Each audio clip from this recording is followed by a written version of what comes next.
Muito bem, meus irmãos, Cristo glorificado é a terceira de 4 pequenas pregações sobre o Senhor Jesus Cristo no estado de glorificado. Na primeira nós vimos onde Ele está hoje, como Ele chegou lá e como está em termos de poder.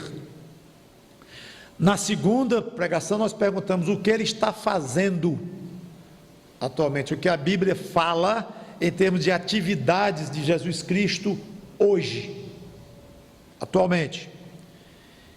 E demos 4 respostas, explicamos 2 e ficamos a explicar as outras 2 hoje.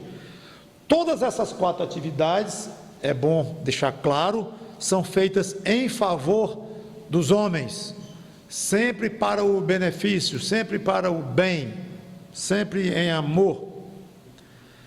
Nós já vimos 2 semana passada, preparando lugar para nós, crentes, na casa do Pai. Já explicamos tudo isto, até onde pudemos explicar, muita coisa é misteriosa para nós. E enviando, juntamente com o Pai, enviando o Espírito Santo para atuar, e já vimos também algo desta atuação. Hoje nós vamos ver a terceira e 4ª atividades atuais do Senhor Jesus Cristo. Uma até vem da outra. A terceira é atuando como sumo sacerdote. Vamos a Hebreus capítulo 7, versículos 20 a 28.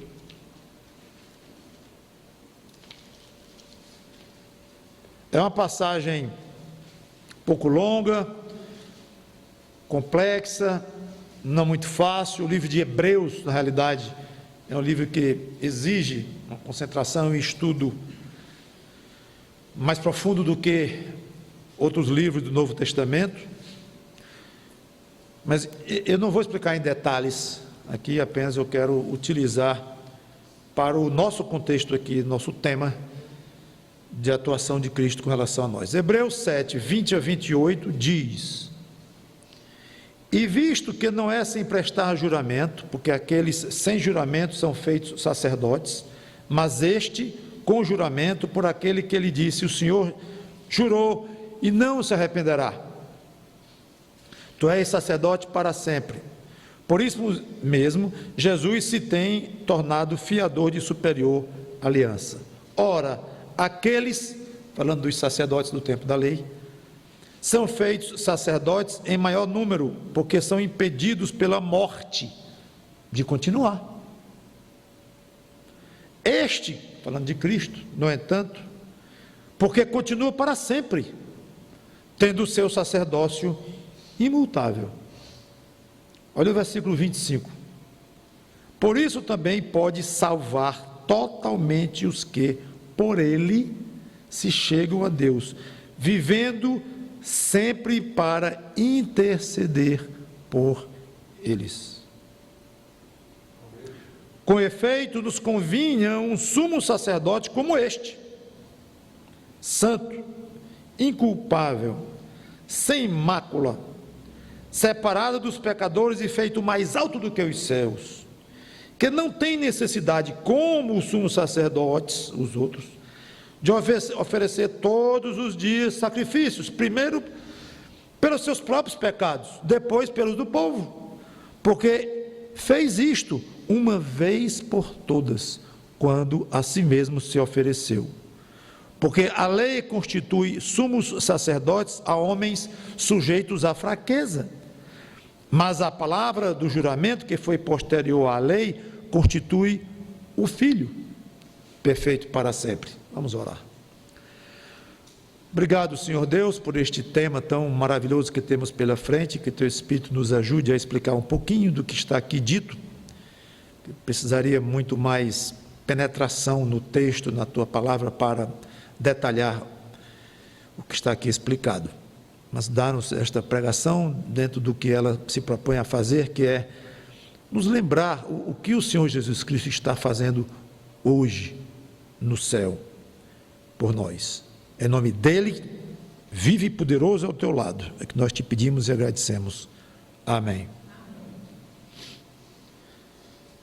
Interceder significa, no original, a ideia que nós temos também no português, não há nenhuma grande novidade aqui de tradução, ou seja, encontrar uma pessoa especialmente com o propósito de conversar, consultar ou suplicar, pedir, fazer intercessões por alguém. É a ideia de fato que nós temos de intercessão. A função do sacerdote no Velho Testamento era interceder pelo povo, nos sacrifícios que eles faziam. Jesus fez um único sacrifício, totalmente aceito por Deus como sendo para o nosso benefício, substitutivo, não precisa mais a pessoa morrer, se tiver fé em você, em tu, Cristo, meu filho, Deus falando, eu aceito o teu sacrifício, feito uma vez só, como suficiente para pagar pelos pecados de todo aquele que crê em ti, como se Deus falasse para Cristo. Então a nossa salvação está baseada nesse sacrifício que veio com a morte dele e também na ressurreição dele. Vou explicar esse detalhe da ressurreição hoje à noite, vai ser concentrada na ressurreição de Cristo, a pregação hoje. É interessante que Jesus continua intercedendo por nós hoje, como sumo sacerdote. Hoje, o que o texto diz é que ele não fez apenas o papel de sumo sacerdote lá na cruz, 2000 anos atrás, morreu, ressuscitou, voltou aos céus, está sentado à direita do Pai, e pode estar fazendo outra coisa, mas não mais o papel de sumo sacerdote, porque ele já fez lá na cruz quando morreu. Não é isso que está escrito aqui.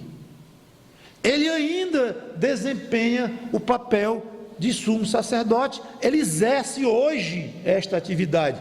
É uma coisa que nós não falamos muito no nosso dia a dia, talvez até venha como surpresa para alguns.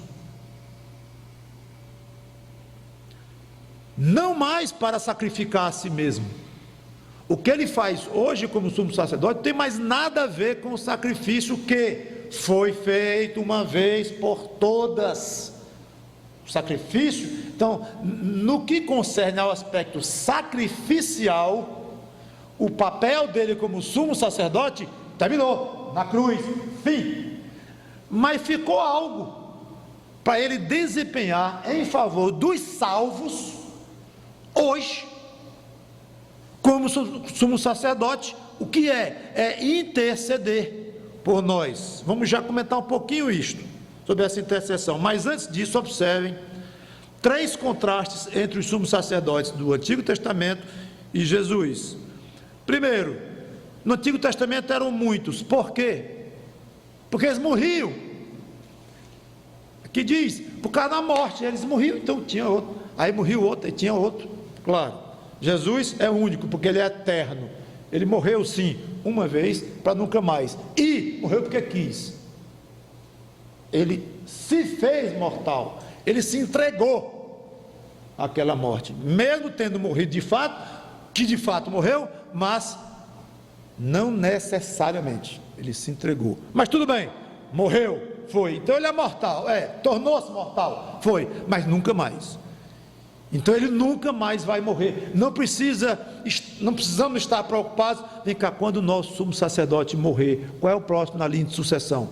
Então, quando Jesus morrer de novo, se acontecer alguma coisa muito grave e ele vier morrer de novo, nós vamos colocar quem como sacerdote? Não existe esse raciocínio em nós, nem pensamos nisso, nessa possibilidade, porque ele não morre mais nunca. Então basta um, em vez de muitos. Segundo contraste, no Antigo Testamento os sacrifícios eram diários, não que o sumo sacerdote oferecia por ele e pelo povo. Na realidade era uma vez por ano que o sumo sacerdote entrava no Santo dos Santos, mas aqui se refere obviamente ao conteúdo geral da lei. A lei exigia que sacrifícios constantes diariamente fossem feitos. Por quê? Porque os sacrifícios eram insuficientes e eram imperfeitos. Jesus fez um sacrifício perfeito, então ele não precisa se oferecer a segunda vez, bastou uma lá na cruz. Terceiro contraste, No Antigo Testamento, os animais substituíam os homens precarissimamente, claro, mas Deus aceitava, enquanto não viesse o Cordeiro de Deus que tira os pecados do mundo. Nenhum boi daquele sacrificado, nenhum cordeiro, nenhuma ovelha daquela, nenhuma pombinha sacrificada ali, o sangue de nenhum deles serviu para limpar nossos pecados. Cobriu por um tempo. Deus aceitava aquela oferta de fé, mas de uma maneira provisória, absolutamente provisória, precária.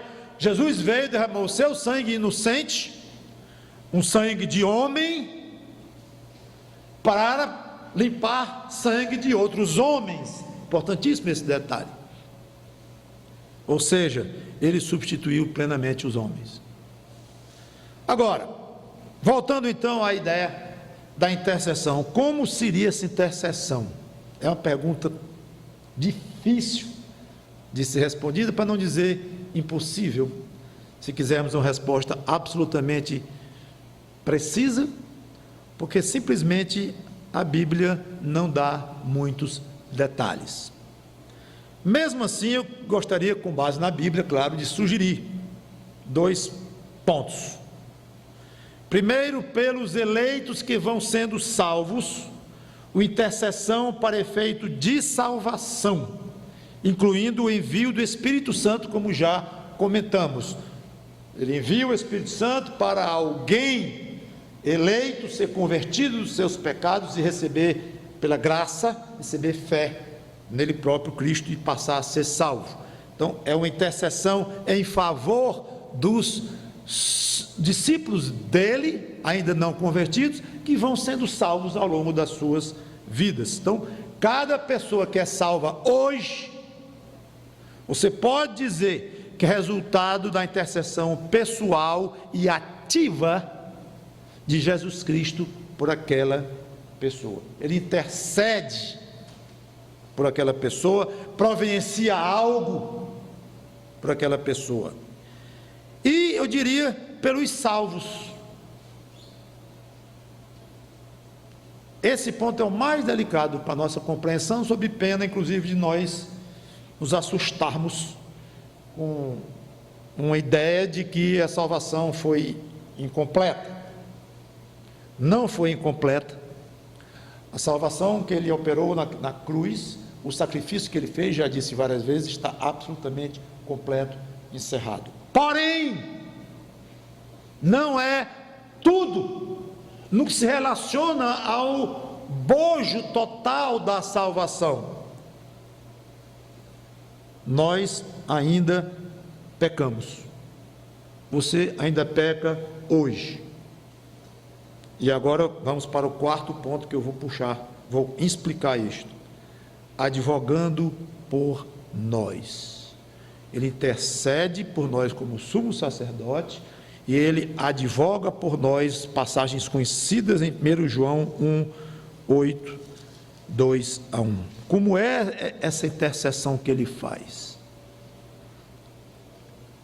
1 João 1, versículo 8 até 2, versículo 1. Se dissermos que não temos pecado nenhum, a nós mesmos nos enganamos e a verdade não está em nós. Então, primeira coisa, ninguém venha me dizer, diz o apóstolo João, que não tem pecado. Inclusive, há alguns teólogos ao longo da história da igreja cristã que chegam ao ponto de dizer que criam no alcance da perfeição absoluta do crente nesta vida, que chega a um ponto que não peca mais. Os místicos gostam muito desta ideia, mas não tem respaldo bíblico.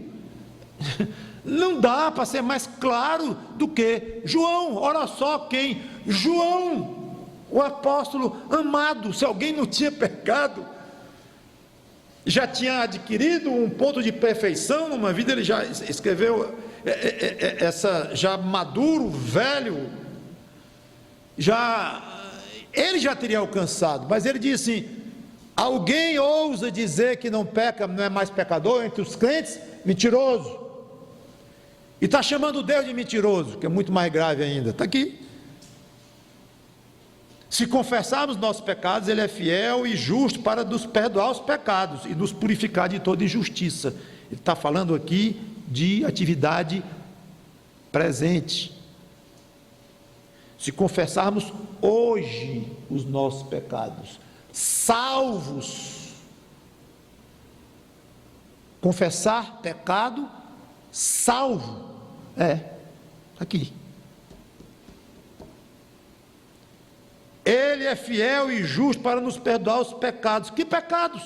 Os que eu estou confessando hoje, que eu cometi hoje. É escrito.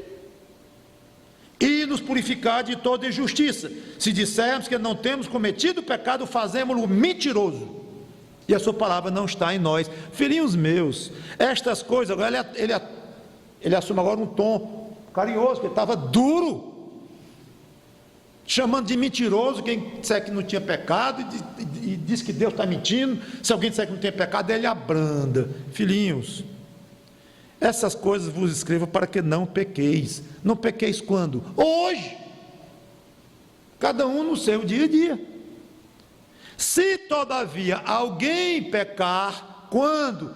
Hoje. Temos advogado junto ao Pai. Quando? Hoje. Jesus Cristo, o justo, para atuar como advogado junto ao Pai. Quando? Hoje. Por quê? Por causa de um pecado que eu cometi hoje e confessei hoje. Estou falando de atividade atual, gente, ligado com a nossa salvação. Ligado com a nossa salvação. Eu não estou dizendo que não somos salvos e se morrermos nesse exato momento vamos para o céu, mas nesse exato momento nós não estamos mortos, estamos vivos e ainda pecamos, e mesmo já filhos de Deus, completamente herdeiros de Deus, mas ainda pecamos, e isso exige algum tipo de atividade de Cristo hoje pelos salvos. É uma doutrina difícil e muito pouco ensinada esta, muito pouco valorizada a atuação de Jesus Cristo hoje diante de Deus por causa do seu pecado hoje.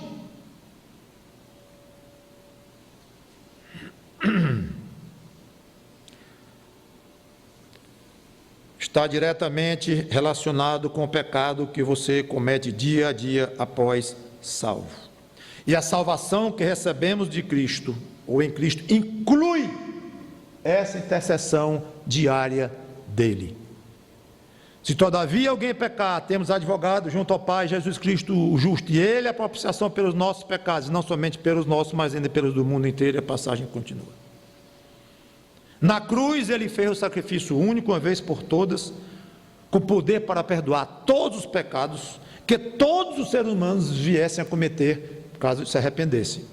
Então, nesse aspecto, Jesus não precisa morrer mais, a obra da salvação está consumada, tanto que ele disse, está consumado. Na cruz ele disse, e morreu logo depois, eu não preciso morrer de novo, como disse o autor de Hebreus. Encerrou. Por outro lado, seria muito estranho dizer que, como os pecados que eu cometo hoje já foram pagos, que foram na cruz de Cristo, mas esses pecados que eu cometo hoje não tem mais nenhuma influência entre eu e Deus, não altera nada, absolutamente nada, coisa nenhuma. Não foram pagos na cruz? Foram, é verdade, é. Então, os que eu cometo hoje não interferem mais, não tenho mais nenhuma satisfação a dar a Deus sobre os pecados que eu cometo hoje, e chegaríamos ao absurdo de dizer, tanto faz cometer um pecado hoje como não. Absurdo. E ainda dizendo, eu estou falando assim com base bíblica, porque meus pecados foram ou não foram pagos na cruz? Foram. Então, se eles já foram pagos, eu não tenho mais satisfação a dar. Tem. E é essa satisfação que nós temos a dar, que exige a intercessão de Cristo junto ao Pai. Isso é muito mais importante do que nós pensamos. não é para terminar de lhe salvar, você já está salvo, mas é para tornar todo o escopo da salvação, que inclui o seu andar com Deus, tornar mais completa, aperfeiçoando, porque a nossa salvação não está consumada, gente, no sentido geral. Já tenho explicado isso para vocês aqui várias vezes. Tem muito o que acontecer, porque se a sua salvação já estivesse totalmente feita em todos os aspectos, você não iria pecar mais. Que história é essa? Você está completamente salvo, já está no estado final de salvação que você haveria de adquirir, já, e pecando. Que salvação fajuta seria esta? Não, nossa salvação não está completa no sentido total, pleno. Entendam o que eu estou dizendo. E se eu tenho algum opositor e quiser tirar alguma frase minha do contexto, esta pregação está cheia de, olha, o pastor Mauro disse isso aqui, ó, que perigo. Não, tem de ouvir tudo o que eu estou dizendo para poder entender o que eu estou dizendo e tenho absoluta convicção e tenho base bíblica. Não consigo explicar essas passagens que eu li, Hebreus e agora 1 João, diferente do que estou dizendo. São eles que estão dizendo, não sou eu. Então é impressionante como Jesus Cristo desempenha hoje uma atividade ligada à nossa salvação cada vez que nós pecamos. É preciso a intercessão de Cristo cada vez que você peca. É preciso, necessário. O texto é claro: a purificação dos pecados que cometemos hoje é garantida pelo sangue que Cristo derramou uma só vez na cruz. Por outro lado, é também assegurada pela intercessão que Jesus faz continuamente a nós, cada vez que pecamos. Agora eu quero tocar num ponto, eu estou querendo encerrar, importante. É que, geralmente, essa passagem traz a ideia de Jesus ao lado de um pai zangado, carrancudo.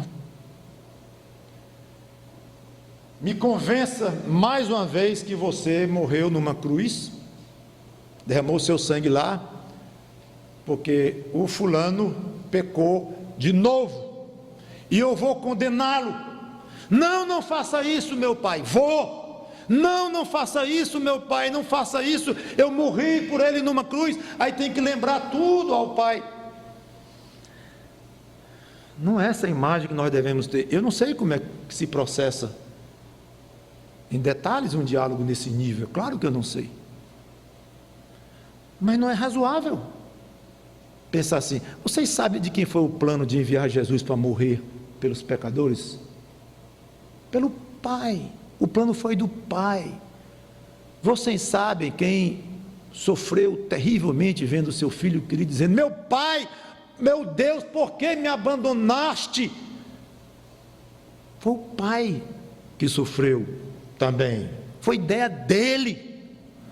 Então é estranho nós pensarmos num Jesus bonzinho, que morreu por nós, cheio de amor, e um pai zangado, querendo ser convencido pelo filho.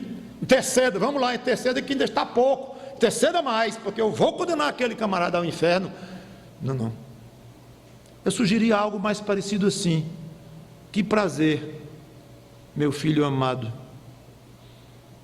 ver você do meu lado, como uma prova viva, de que você já morreu e já pagou por esse pecado que o nosso filho amado acabou de cometer e nos ofendeu, nos entristeceu, mas o teu sangue é superior a esta ofensa. Coisa boa, meu filho, que maravilha eu não ter que condenar este meu filho amado, que acabou de pecar pela 100ª vez hoje, mas tu ao meu lado garantes, só com a tua presença, garantes que este nosso amado não vai para o inferno mais, porque ele crê em ti, e o teu sangue derramado uma vez só, pagou por todos os pecados dele, inclusive os futuros. Não que eu não precise da tua presença do meu lado, não precise da tua intercessão diante de mim por este amado filho, mas que coisa boa, tu estás aqui intercedendo por ele. Eu diria, por mais absurdamente imperfeita que seja essa ideia e esse diálogo, mas eu acho que está muito mais perto da realidade. Eu creio, a ideia é minha, mas e de outros, mas a ideia de alguém zangadão não deve passar na nossa mente. Ferido, sim, porque ele é ferido cada vez que nós pecamos, tanto que precisa ser confessado, como disse João lá. Então talvez essa intercessão do Senhor Jesus Cristo tenha muito a ver com a mera presença dele diante do Pai. Também a sugestão. Seja como for, toda essa atividade de Cristo como intercessor e advogado é tão perfeita e poderosa que garante, com o seu poder, salvar totalmente os que por ele se achegam a Deus, como disse lá Hebreus 7. Salvar totalmente os que por ele se achegam a Deus. Essas passagens são espetaculares, porque garantem a segurança do crente. Então, como eu disse, muito menos do que assustar a nós, a salvação, parece que está meio incompleta, porque Jesus ainda tem que trabalhar hoje para nos salvar e tal. Já expliquei o que tinha que explicar. E não é esse aspecto que devemos olhar, de nos assustar. Muito ao contrário, é uma garantia de que tudo que nós precisávamos para efeito de sacrifício foi feito. 2, tudo que nós precisamos hoje para resolver nossas pendências dos pecados que vamos cometendo, embora perdoados judicialmente em Cristo, mas vamos cometendo e vamos ofendendo a Deus vamos sujando os pés, como Jesus usou naquela cena do lava-pés. Você já está limpo, mas não todos, e ele fez questão de lavar os pés, dando a ideia de que sujar os pés, o crente o dia a dia ele vai pecando. Então, resolver esta pendência, para resolver isto, nós temos a intercessão do Senhor Jesus Cristo. Sim, mas domingo ele trabalha? Trabalha. E a virose, consegue pegá-lo? Não. Ele pode ter viajado e ter deixado de interceder por aqueles pecados que eu cometi ontem? Não. Ele tem um risco de ter morrido numa cilada que o diabo aprontou para ele? Não. Então, nós temos Cristo como nosso intercessor, dia a dia, é uma segurança suprema, absoluta, total. É um espetáculo. E a ideia de advogado, eu tenho que reconhecer com vocês, que ela falha até um certo ponto, porque nossa ideia de advogado é de alguém que é frio, usa a lei, e acabou-se, depende também do pagamento, né? Mas Jesus usa a lei também, mas ele usa amor. E o advogado pode ser falho, e muitas vezes é falho, não entende bem as leis, e as leis são confusas também, até para ele entender. Mas então, todo exemplo, toda figura tem um limite. Então, essa ideia de advogado, essa ideia colocada para Cristo, tem um limite também. Então, não compare Jesus Cristo com esses advogadozinhos que nós conhecemos aqui nesta terra, por maiores que sejam, conhecedores da lei, juízes e tudo mais, são advogadozinhos reles, comparados com a supremacia, a sabedoria, o rigor à lei, somado com um amor infinito por seus clientes, ou seja, por aqueles que ele defende. É uma maravilha. Sugestão final: cuidado para não pensar. Talvez depois de uma pregação dessa, você não vai querer pensar mesmo. Se meus pecados já foram pagos, não preciso me preocupar muito com eles. Precisa, porque o ideal é que não houvesse a necessidade da intercessão de Cristo diante do Pai. Que era ideal, era. Que era ideal, nós não temos que aplicar o que João disse lá: se nós pecarmos, devemos confessar e se confessarmos, Ele é fiel e justo para nos perdoar e nos purificar de toda injustiça. Ora, o ideal é que não tivesse injustiça nenhuma, da qual precisamos ser purificados. O ideal é que não houvesse pecado nenhum para nós confessarmos. Claro, e no céu nós não podemos nem conceber esta ideia de estarmos diante de Cristo confessando pecados. Acabou! Então, se lá vai acabar, na consumação da nossa salvação, por que não tentarmos acabar logo, que é o que a Bíblia quer nos ensinar o tempo todo, com a santificação em nós cada vez mais realizada pelo Espírito Santo e com a abertura do nosso coração para usarmos o menos possível esse aspecto da atividade do Senhor Jesus Cristo, de interceder por nós. Mais uma vez que nunca deixaremos de ter pecados aqui, como o próprio João garantiu lá, então, graças a Deus, por esse advogado, por esse intercessor maravilhoso, bondoso, eterno, que está lá ao lado do Pai, intercedendo por nós. Vamos orar. Obrigado, Senhor Deus, pelo que foi dito, que o Teu Espírito Santo tenha me ajudado a transmitir verdades difíceis e permitido os irmãos entenderem, para que todos cresçamos em Cristo, e que o Teu próprio Espírito nos ensine essas coisas. Não é que eu vou ensinar, não tenho essa pretensão, mas como um instrumento do Teu Espírito para ensinar, uma vocação que eu tenho, essa responsabilidade que me pesa nos ombros, eu tenho que fazê-lo, reconhecendo a minha limitação de inteligência, de pureza, de sabedoria, de tudo, para explicar coisas tão profundas. Por isso eu utilizo o cuidado das palavras, sempre dizendo que a maneira de sugerir são ideias, algumas coisas, outras afirmando ousadamente, porque a Tua Bíblia nos permite assim, mas que o efeito desta pregação seja realizado pelo Teu Espírito em cada coração, incluindo o meu. Em nome de Cristo te pedimos e agradecemos. Amém.